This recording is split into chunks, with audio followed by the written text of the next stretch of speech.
بسم اللہ الرحمن الرحیم۔ السلام علیکم ورحمۃ اللہ وبرکاتہ۔ عزیز طلبہ و طالبات، اسٹڈی سیکرٹس میں آپ سب کو خوش آمدید کہتے ہیں۔ ڈیئر اسٹوڈنٹ، ون ڈے فارمولے کو مد نظر رکھتے ہوئے کلاس ہفتم کے سائنس کے کچھ اہم اور بنیادی سوالات انڈر لائن کیے گئے ہیں۔ یہ وہ سوالات ہیں جو آپ کے پیپر کے لیے انتہائی ضروری ہیں اور پچھلے 5 سالہ پیپرز میں بار بار آ رہے ہیں، لہٰذا ان سوالات کو پیپر میں جانے سے پہلے ایک دفعہ ضرور ریوائز کر لیں۔ مجھے امید ہے ان میں سے آدھے سے زیادہ سوالات ضرور آئیں گے اور آپ کا پیپر انتہائی اچھا اور شاندار ہوگا۔ سوال کی طرف بڑھتے ہیں۔ پہلا سوال ہے، ٹرانسپائریشن کی تعریف کریں۔ سوال نمبر 1 ہے، ٹرانسپائریشن کی تعریف کریں۔ اس کا جواب ہے، پودوں کے فضائی حصوں سے پانی کے اخراج کو ٹرانسپائریشن کہا جاتا ہے۔ سوال نمبر 2 ہے، پودوں میں زائلم اور فلوئم کے کردار کی وضاحت کریں۔ پودوں میں زائلم اور فلوئم کے کردار کی وضاحت کریں۔ یہ اسٹوڈنٹ، اس سوال کو آپ انڈر لائن کریں، نوٹ کریں اور کتاب پر جو آپ لوگوں نے خود تیار کیا ہوا ہے آپ اسے لکھیں، کیونکہ وہ آپ نے پورا سال پڑھا ہوا ہے، لہذا اس لیے اس سوال کا جواب یہاں پر نہیں لکھا گیا۔ سوال نمبر 3 ہے، ٹرانسپائریشن کی اہمیت بیان کریں۔ ٹرانسپائریشن کی اہمیت بیان کریں۔ اس کا جواب ہے، پتوں کی سطح اور ارد گرد کو ٹھنڈا کرتا ہے، مٹی سے پودوں کے مختلف حصوں میں منرلز کی نقل و حرکت کرواتا ہے، نشو و نما اور بہتری میں مدد کرتا ہے، پودوں کے درجہ حرارت کو کنٹرول کرتا ہے۔ نیکسٹ سوال ہمارے پاس ہے، جسم سے پھیپھڑوں اور واپس دل تک ڈی آکسیجنیٹڈ خون کے راستے کی وضاحت کریں۔ یہاں پر آپ نے ڈی آکسیجنیٹڈ اور آکسیجنیٹڈ خون، یہ دونوں آپ کا چیپٹر نمبر 2 کے اندر سوال موجود ہے، تو آپ نے لازمی اس سوال کو ریوائز کرنا ہے۔ سوال نمبر 5 ہے، آرٹریز اور وینز کی خصوصیات کا موازنہ کریں۔ یہ بھی آپ کا اسی چیپٹر کے اندر ہے، آرٹریز اور وینز دونوں کی خصوصیات کا موازنہ کریں۔ آپ نے دونوں کی خصوصیات تیار کرنی ہے، کم از کم 3 سے 5 آپ کی تیار ہونی چاہیے۔ سوال نمبر 6 ہے، ایٹم کی ساخت اور تعریف بیان کریں۔ آپ نے ایٹم کی ساخت بیان کرنی ہے اور اگر ہو سکے تو آپ ایٹم کی ڈائیگرام بھی یہاں پر بنا سکتے ہیں۔ ایٹم کی ساخت اور تعریف بیان کریں۔ نیز ہائیڈروجن اور آکسیجن کے ایٹم میں الیکٹران کی تعداد لکھیں۔ یہ آپ کا چیپٹر میں 7 ہائیڈروجن اور ایٹم کے ایلیمنٹس بنے ہوئے ہیں، ان کی ڈائیگرام ہے، ان کے ساتھ ان کی تعداد لکھی ہوئی ہے۔ آپ نے ڈائیگرام بنانے کے بعد ان کی ساتھ میں تعداد لکھنی ہے، اس سے پیپر پر امپریشن بھی اچھا پڑے گا ڈائیگرام کے ساتھ، اور دوسرا یہ ہوگا کہ آپ کا جو ہوگا نمبر بھی آپ کو پورے ملیں گے۔ نیکسٹ کویسچن نمبر 7 ہے، ماس نمبر اور اٹامک نمبر کی وضاحت کریں۔ یہاں پر آپ نے ماس نمبر اور اٹامک نمبر دونوں کی آپ نے تعریف لکھنی ہے۔ ماس نمبر کسے کہتے ہیں اور اٹامک نمبر کسے کہتے ہیں؟ ڈیئر اسٹوڈنٹ، ان سوالوں کے جواب خود یہاں پر نہیں لکھے گئے، اس کی وجہ یہ ہے کہ آپ کو ان سوالوں کے جوابات آتے ہیں، آپ نے پورا سال ان کو تیار کیا ہے، ٹھیک ہے، اور جو سوال آپ نے یاد کیے ہوئے ہیں آپ نے انہی سوالات کو یاد کرنا ہے، بس آپ نے ان سوال کو انڈر لائن کر لینا ہے، ان پہ مارکس لگا لینا ہے اور ان کو دوبارہ اچھی طریقے سے تیار کرنا ہے، کیونکہ یہ پیپر میں لازمی آنے والے ہیں۔ ماس نمبر اور اٹامک نمبر کے درمیان تعلق کی وضاحت کریں۔ یہاں پر آپ نے ان کی تعریف لکھنی ہے، اور اگر تعریف کے ساتھ دونوں کی اگزامپل بھی لکھ دے تو وہ اور زیادہ پیپر کو خوبصورت اور جاندار بنائے گا۔ یہاں پر آپ نے ان دونوں کا تعلق بتانا ہے کہ ان دونوں کے درمیان کیسا تعلق ہے۔ سوال نمبر 9 ہے، ایٹم ایک نیوٹرل پارٹیکل کے طور پر پایا جاتا ہے، وضاحت کریں۔ یہاں پر آپ نے ایٹم کی وضاحت کرنی ہے کہ ایک نیوٹرل پارٹیکل کے طور پر پایا جاتا ہے، کیسے۔ سوال نمبر 10 ہے، موشن کا تیسرا قانون بیان کریں۔ موشن کا تیسرا قانون بیان کریں۔ سوال نمبر 11 ہے، اشیاء پر فورس کے کوئی سے 5 اثرات بیان کریں۔ اشیاء پر فورس کے کوئی سے 5 اثرات بیان کریں۔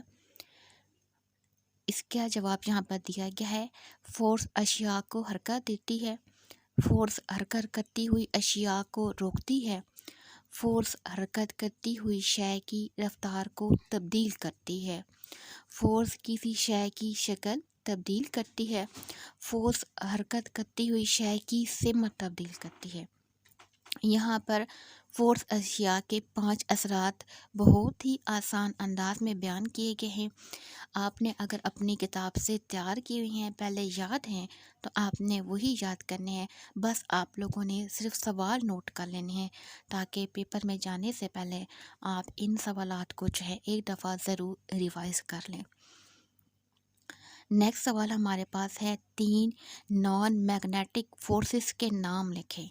3 نان میگنیٹک فورس کے نام لکھیں، تو یہاں پر آپ نے صرف نام لکھنے ہیں، آگے ان کا کام نہیں بتایا گیا تو آپ نے ان کا کام نہیں لکھنا۔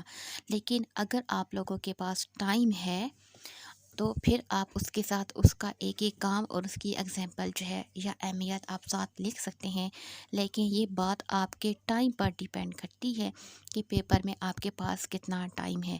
اگر ٹائم کم ہے تو پھر جتنا پوچھا گیا ہے آپ نے وہیں تک رہنا ہے۔ اس کا آنسر ہے میگنیٹک فورسز، الیکٹروسٹیٹک فورسز اور gravitational forces. Next question number 13 ہے، کوئی سے 2 کانسٹیلیشن کے نام لکھیں۔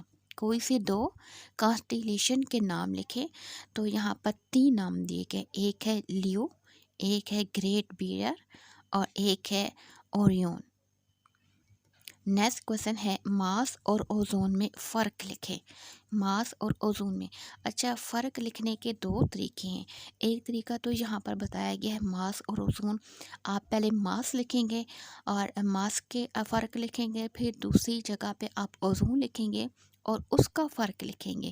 لیکن ایک طریقہ یہ بھی ہے کہ آپ درمیان میں لائن لگا لیں گے اور لائن کے ایک طرف آپ ماس لکھیں گے اور دوسری طرف آپ کیا لکھیں گے، اوزون، تو وہ بھی ٹھیک ہے۔ ماس ہے، کسی جسم میں مادہ کی مقدار کو ماس کہتے ہیں، یہ کبھی بھی صفر نہیں ہوتی۔ اب اس کے یہ 2 پوائنٹ ہیں۔ پہلا پوائنٹ ہے، کسی جسم میں مادہ کی مقدار کو ماس کہتے ہیں۔ دوسرا پوائنٹ ہے، یہ کبھی بھی صفر نہیں ہوتی۔ یہ بہت ہی آسان نکالے گئے ہیں تاکہ آپ جو ہے کم وقت میں اچھے نمبروں سے پاس ہو سکے۔ دوسرا پوائنٹ ہے اوزون، کسی جسم پر عمل کرنے والی گریویٹیشنل فورس کو اوزون کہتے ہیں، یہ صفر بھی ہو سکتا ہے۔ کسی جسم پر عمل کرنے والی گریویٹیشنل فورس کو اوزون کہتے ہیں، یہ صفر بھی ہو سکتا ہے۔ اچھا یہ بھی 2 پوائنٹ ہیں، اوپر والے بھی 2 پوائنٹ ہیں۔ اب سوال صرف آ سکتا ہے کہ ماس اور اوزون میں فرق لکھیں، تو آپ یہ بھی لکھ سکتے ہیں، اور اگر آتا ہے کہ ان کے درمیان 2 فرق لکھیں تو آپ یہ 2 فرق کو لکھ سکتے ہیں۔ نیکسٹ ہمارے پاس سوال نمبر ہے 15، زمین پر موسموں میں تبدیلی کی وجہ کیا ہے؟ یہ سوال آپ کا انتہائی امپورٹنٹ ہے، آپ نے اس کو کتاب سے تیار کرنا ہے۔ زمین پر موسموں میں تبدیلی کی وجہ کیا ہے؟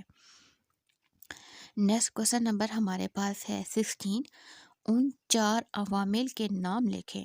ان 4 عوامل کے نام لکھیں جو ٹرانسپائریشن کی شرح کو متاثر کرتے ہیں۔ یہ 4 عوامل ہیں، ہوا، درجہ حرارت، روشنی اور نمی۔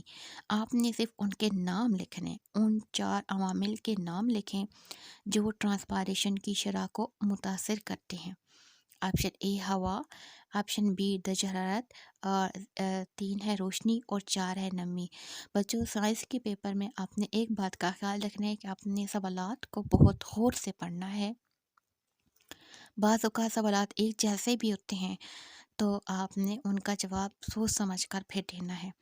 فوٹو سینتھیسس اور ریسپائریشن کے درمیان فرق واضح کریں۔